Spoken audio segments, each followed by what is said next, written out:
Welcome back to the Deep Dive. We're here to cut through the noise, get you the real story. And today, we're looking at something pretty big out of Texas. June 21st, 2025. Governor Greg Abbott signs House Bill 46, HB 46. And just like that, Texas becomes the 40th state to, well, legalize medical cannabis. Yeah, and you even had national groups like the Marijuana Policy Project calling it a workable program. Workable. Sounds good, Yeah. right? A clear win for patients, you'd think. More access. Well, on the surface, absolutely. It certainly looks like a big step forward, especially given, Texas's history on this. The excitement initially, palpable, and you can see why. Right. And that kind of sets up our mission for this deep dive. We're asking, okay, is this really the win for consumers, it seems to be? Or is there maybe a more calculated thing happening just below the surface? We're going to unpack how Texans might have, well, gotten played a bit here, treating broad access for potentially corporate control. And the really surprising part, the potential cause could be the end of THCA. The Trojan horse idea, a gift that maybe isn't quite what it seems. It's exactly. Ah. Is this expansion what it looks like? Or something else? It's definitely a case study in how, something presented as progress might actually be about reshaping, maybe even restricting a market. Okay, so to really get HB 46, we have to rewind a bit, look at the system it's supposedly replaced. Yeah. Texas had the Compassionate Use Program, TCUP. And let's be honest, it was barely functional. Oh, incredibly restrictive. I mean, think about it. A THC limit of just 1% by weight. 1%. That's often not enough for real therapeutic effect. Right, and eligibility. Yeah. So narrow, like only 7 specific conditions. 7. Yeah, leaving out so many people who could potentially benefit. Chronic pain wasn't even on there initially. And the access, I mean, it was almost comical if it wasn't so serious. 3 dispensaries. 3 for the entire state of Texas. Yeah. It's no shock that patient engagement just tanked, is it? By 2024, fewer than 1 in 5 patients were even renewing their cards. People just weren't using it. Why would they? The system offered almost nothing. It fundamentally failed. Yeah. Just didn't meet the need. Precisely. So, okay, now let's look at HB 46. What did it actually change? On paper, the improvements look pretty significant. Yeah, on paper, you see some big shifts. That THC limit jumps from that tiny 1% to 10 milligrams of THC per dose. With a 1 gram max per package, that's a real increase. Definitely. And the qualifying conditions list, huge expansion, now includes things like chronic pain, finally, Yeah. Crohn's, TBI, glaucoma, spinal neuropathy, lots more. That opens the door for many more patients. And product types, too, right? It wasn't just oils anymore. Exactly. They broadened it out. Patches, suppositories, vapes, lotions, inhalers, more options beyond just tinctures. Okay, what about getting the stuff? The dispensaries. That number went up too, from just 3, remember, up to 15 total. Plus, they added the idea of satellite locations, so a bit more flexibility there. 15 is better than 3, I guess. And prescription rules. Also eased up a bit. You can get a 90-day supply now, instead of just 30 days. And the registration lasts a year, with 4 refills allowed. Makes it a little less burdensome for patients. So looking at just that list, it sounds like real progress. More THC, more conditions, more products, more places, easier rules. Quantifiable improvements, absolutely, within the structure of that specific program. But, and here's the big but, isn't it? Who does this really help most? And what's maybe hiding in plain sight?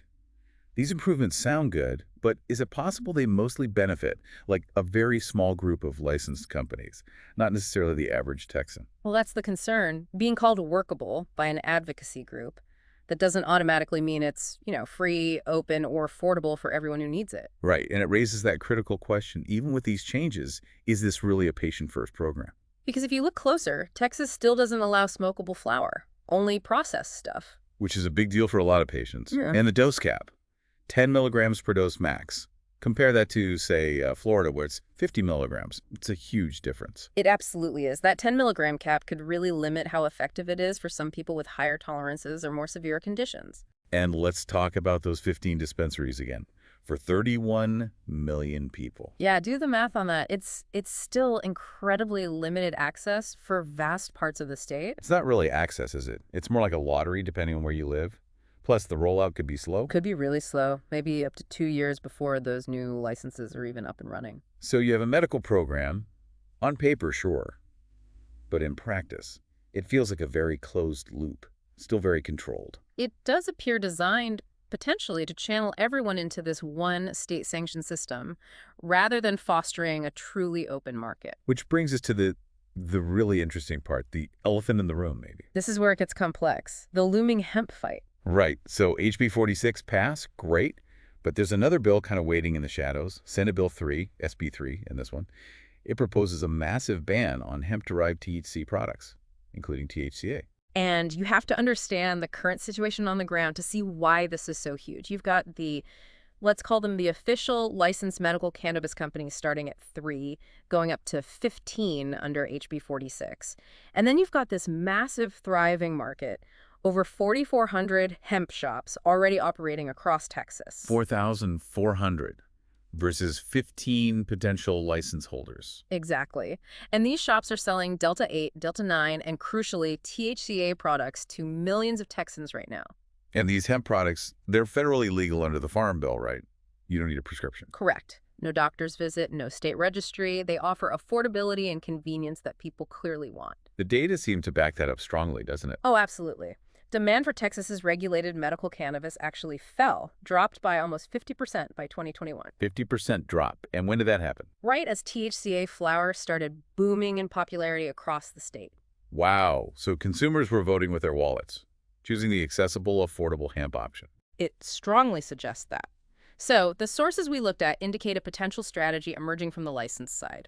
Instead of competing directly on price or access, the allegation is that these license operators hired some very experienced political consultants. Including former staffers from Governor Abbott's office, and Lieutenant Governor Dan Patrick's. That's what's reported. And the alleged goal, push hard for SB 3, the hemp ban. So the playbook seems pretty simple, if that's true. The math looks straightforward. Ban the competition, ban hemp. Then everyone who is using hemp products, especially THCA, is suddenly forced into the only legal option left. Which would be the newly expanded but still tightly controlled HB 46 medical program, dominated by those 15 license holders? It's basically capture the market by eliminating the competition through legislation. That appears to be the strategic logic suggested. And if SB 3 does pass, the consequences go way beyond just patient choice. It's about the whole Texas economy, small businesses. Oh, massively. We're talking potentially huge ripple effects.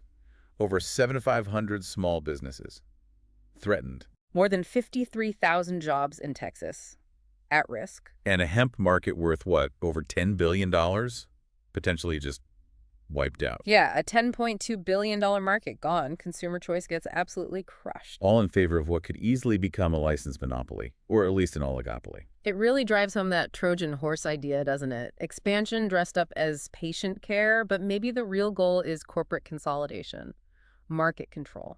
It's striking how something sold as progress could actually be laying the groundwork for less choice, not more. Absolutely. Okay, so let's bring this all together. What does this actually mean for you listening in Texas or watching these trends nationally?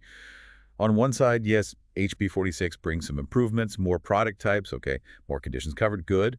A few more dispensaries, validation from national groups. But the potential trade-off is huge. What Texans could lose if SB 3 passes is, well, significant. You lose THCA flower, which is clearly popular. You lose that easy over-the-counter access. You lose the affordability that hemp often provides. And you lose thousands of independent small businesses. Local shops replaced by a handful of state-licensed players. So, looking at the bigger picture, HB 46 didn't just tweak the medical program. It seems like it might have paved the way, set the stage for a potential statewide weed monopoly. A situation where a very select few gain control and broad, affordable access for everyday people actually gets more restricted. It really makes you think, doesn't it? It really does. And it raises this important question for all of us, really. When new laws like this come along, how do we, as, informed citizens, how do we tell the difference? How do we discern genuine progress for people from, well, calculated moves designed for corporate control? The fight over SB 3 in Texas is going to be critical. It will likely decide whether Texans keep the access they have now or whether that access gets funneled into a much narrower, corporate-dominated channel. It definitely encourages you to look past the headlines, doesn't it? To really ask, who truly benefits when policies end up consolidating power and limiting choice for the rest of us? The crucial question to keep asking, well beyond just this one situation in Texas.